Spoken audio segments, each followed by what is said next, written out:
विवेकानंद जी ने लिखा है, किसी की निंदा ना करें। अगर आप किसी की मदद कर सकते हैं तो बिल्कुल करें, अगर नहीं कर सकते हैं तो अपने हाथ जोड़िए और अपने छोटे भाइयों को आशीर्वाद दीजिए और उन्हें आगे जाने दीजिए। सभी बड़ों को प्यार भरा नमस्कार है। सभी मेरे जितने भाई बहन हैं, अब मेरे उम्र के जो भी हैं दोस्त भाई बहन, उनको प्यारी सी मुस्कान, और मेरे से छोटे जो भी हैं उनको प्यार भरा आशीर्वाद है। मैं विनय प्रताप सिंह आज आपके सामने हूँ। मैं एक आज कटु सत्य की बात करूंगा जो हमारे समाज में होता है। तो आज हम एक घटना चक्र पहले तैयार करते हैं, उसी के आधार पे हम बाद में देखेंगे कि इस घटना चक्र से हमें क्या क्या सीखने को मिलता है। तो हमारा घटना चक्र कुछ ऐसे है कि ये हमारे पप्पू भैया हैं और ये हमारे रोहन भैया हैं। तो रोहन भैया को कुछ पैसों की जरूरत है और ये पप्पू भैया के पास जाते हैं। ठीक, जब ये पप्पू भैया के पास जाते हैं तो पप्पू भैया पहले हालचाल पूछते हैं, तब रोहन बताओ कैसे हो, कैसे आना हुआ। तो बोलता है भैया सब ठीक है, मुझे कुछ पैसों की जरूरत थी इसलिए मैं सोचा कि आप हमारी मदद करोगे। तो पप्पू बोलता है कहाँ से आते हो तुम पैसे लेने, तुम्हारी औकात क्या है, तुम पैसे लेने आ गए हमसे, बाप की जागीर समझ के रखे हो काबे, पैसे लेने आ गए हमारे पास।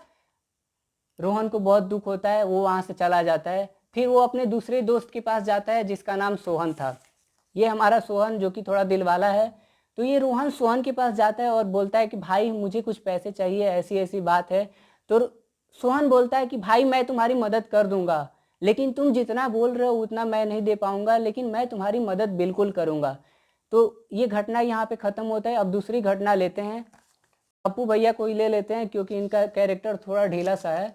और ये हमारा एक छोटू चिंटू है, ये चिंटू है। ये दोनों आपस में एक जगह टकराते हैं, मतलब मिलते हैं। तो जब ये एक जगह मिलते हैं तो हमारा चिंटू और पप्पू के बीच में बातचीत होती है। तो पप्पू इस चिंटू को, इस छोटे बच्चे को बहुत कुछ बोलते हैं, बहुत कुछ खड़ी खोटी सुनाते हैं ऐसे ही बेवजह। तो इसे बुरा लगता है और ये बोलता है कि भैया आप हमसे ऐसे बात मत करो, आप अच्छा नहीं कर रहे हो। तो ये पप्पू बोलता है कि तुझे बात करने की तमीज नहीं है, तेरे माँ बाप ने बात करना नहीं सिखाया बड़ों से। तो ये चिंटू रोता हुआ घर जाता है और अपने मम्मी पापा को ये बात बताता है। तो हम इस घटना से क्या सीखते हैं अभी उसकी बात करते हैं। हमारा पहला घटना था पैसे को लेकर। तो पप्पू ने मना किया, लेकिन वो मना कर सकता था पोलाइटली, विनम्रता से उसे मना कर सकता था कि मैं तुम्हें पैसा नहीं दे सकता हूँ तो नहीं दे सकता हूँ। लेकिन उन्होंने उसके साथ बदतमीजी किया, उन्होंने उसे खरी खोटी सुनाई और मदद भी नहीं की, लेकिन सोहन ने मदद की। तो पहला घटना हमें ये सिखाता है कि देने के लिए हैसियत नहीं नीयत होनी चाहिए।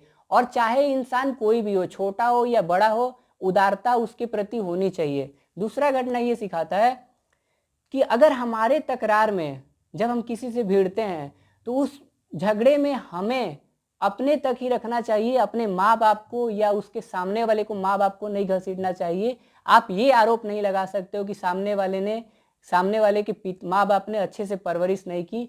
कौन होते हो तुम परवरिश पे हाथ उठाने वाले? जब तुम उससे बदतमीजी कर रहे थे तो उसने तुमको बोला कि भैया तुम्हारे माँ बाप ने यही सिखाया था कि छोटों से कैसे बात करते हैं। तो ये गलत धारणा है। आप प्यार से, अब सभी पेरेंट्स होते हैं, जो भी माँ बाप होते हैं गलत नहीं सिखाते हैं। माँ बाप थोड़ा बहुत कभी गलत हो सकते हैं, लेकिन उनके इरादे गलत नहीं होते हैं और वो अपने बच्चों को गलत कभी नहीं सिखाते हैं। हम भी बचपन में देखे हैं या हम लोग देखते भी हैं कि अगर कोई बोलता है तो बोलते हैं बेटा बड़ों से ऐसे बात नहीं करते। अगर बड़ा कुछ बोलता है तो बोला जाता है कि बेटा छोटों से ऐसे बात नहीं करते।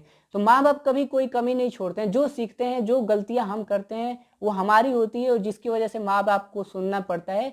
तो ये हमारे अंदर नहीं होना चाहिए। और एक चीज कि अगर आप किसी की इज्जत नहीं कर सकते तो आपको बेइज्जती करने का भी कोई अधिकार नहीं है। तो हम बस यही कहेंगे कि हमारी इस घटना चक्र से आपको अच्छा लगा होगा।